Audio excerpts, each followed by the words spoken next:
జరిగిన దాంట్లో తప్పొప్పులు వెతుక్కొని ఎవరు నిందించినా పోయిన నా మహిమాత్రం తిరిగి రాదు. అందుకే తన జ్ఞాపకాల్ని పదిలంగా ఈ గుండెల్లో దాచుకున్నాను. ప్రేమించడం, ప్రేమించబడటం ఒక అదృష్టం. ఆ ప్రేమను పెళ్లితో సార్థకం చేసుకొని వాళ్ళిద్దరూ జీవితాంతం కలిసి ఉండటం ఒక వరం. అందులో నేను దురదృష్టవంతుణ్ణి. అందుకే నాలాంటి పెయిన్ ఇంకెవరికీ రాకూడదని నీ ప్రేమను గెలిపించుకోమని చెప్తున్నాను. అవును, నీ ప్రేమ గురించి మీ నాన్నకు చెప్పావా? లేదు. ముందు మీ నాన్నగారికి చెప్పు. ఎలాగైనా ఒప్పించు, లేదంటే ఎదురించు. వాళ్ళ అంగీకారంతోటే నీ ప్రేమను గెలిపించుకో. ఆ అమ్మాయితోటే నీ జీవితాన్ని పంచుకో. నీకెలాంటి సహకారం కావాలన్నా నేనున్నాను. నాతో మాట్లాడాలా? అబ్బే ఏం లేదన్నా, ఏం లేదు. ఆగరా.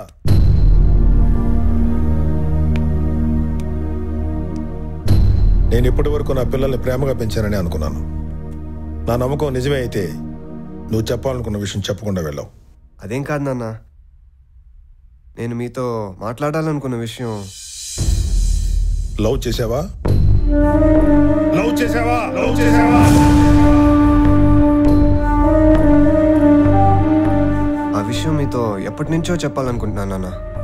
ఏంట్రా ఏంట్రా నువ్వు చెప్పేది? ప్రేమ ప్రేమ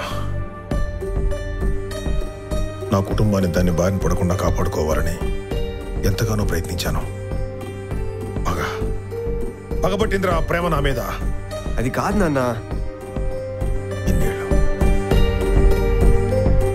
ఇన్నేళ్ల తర్వాత ఇంట్లో ప్రేమ అనే మాట అది నీ నోట్లో నుంచి. ఎన్ని ఆశలు పెట్టుకున్నారా నీ మీద, ఎంత నమ్మానరా నిన్ను. అది కాదు నాన్న, ఎప్పుడో జరిగిందని తలుచుకొని మీరు. ఎప్పుడో జరగడం ఏంట్రా? ఇంకా మీ అక్క చావు నా కళ్ళ ముందు మెదులుతూనే ఉంది.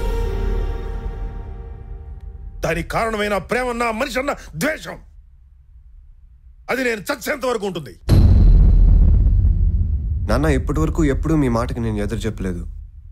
కానీ ఒక్కసారి నేను అడ్డుపడుతున్నాను, నన్ను క్షమించండి. 20 సంవత్సరాలు మనతో కలిసిన అక్క మనకి దూరం అయిందని మీకు ఎంత బాధగా ఉందని నాకు తెలుసు. కానీ మీకు ఎవరికీ తెలియని విషయం ఒకటి ఉంది, చెప్పమంటారా? పాపం కేశవ్ గారు 20 రోజులు ప్రేమించిన అక్కని దూరం చేసుకున్నందుకు ఇంకా అక్క మిగిల్చిన జ్ఞాపకాలనే నెమ్మరు వేసుకుంటున్నారు. అన్నీ ఉన్న ఆయన జీవశ్చంలా బతుకుతున్నారు. దానికి కారణం ఏంటో తెలుసా నాన్న? మీరు ద్వేషిస్తున్న ప్రేమ అనే 2 అక్షరాలు. అంటే ఈ ప్రపంచంలో ప్రేమ మాత్రమే గొప్పదని ఉద్దేశమా? అది చూసే కళ్ళను బట్టి ఉంటుంది నాన్న. అయినా చిన్నప్పుడు మీరు చెప్పిందేగా, ఒడ్డు మీద నించున్న మనిషికి నదిలో ఎంతో అని తెలీదు. అదే నదిలో నించున్న మనిషికి లోతుతో పాటు ఒడ్డు కనిపిస్తుంది కదా నాన్న. చూసావా లక్ష్మి, నీ కొడుకు ఇంత బాగా మాట్లాడగలడని ఇప్పుడే అర్థమైంది.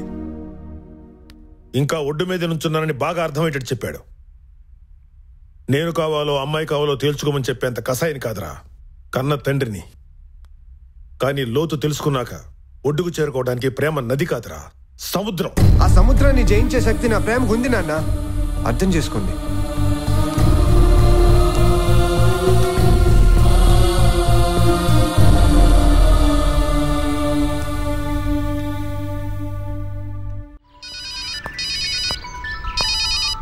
హలో హలో అలీక్యా, నీతో కొంచెం మాట్లాడాలి. నువ్వు తొందరగా పార్క్ దగ్గరికి వస్తావా? ఏంటి విషయం? నువ్వు వచ్చిన తర్వాత చెప్తాను. ఇప్పుడు నువ్వు కొంచెం వెంటనే రా ప్లీజ్. ఓకే ఓకే, వస్తున్నాను.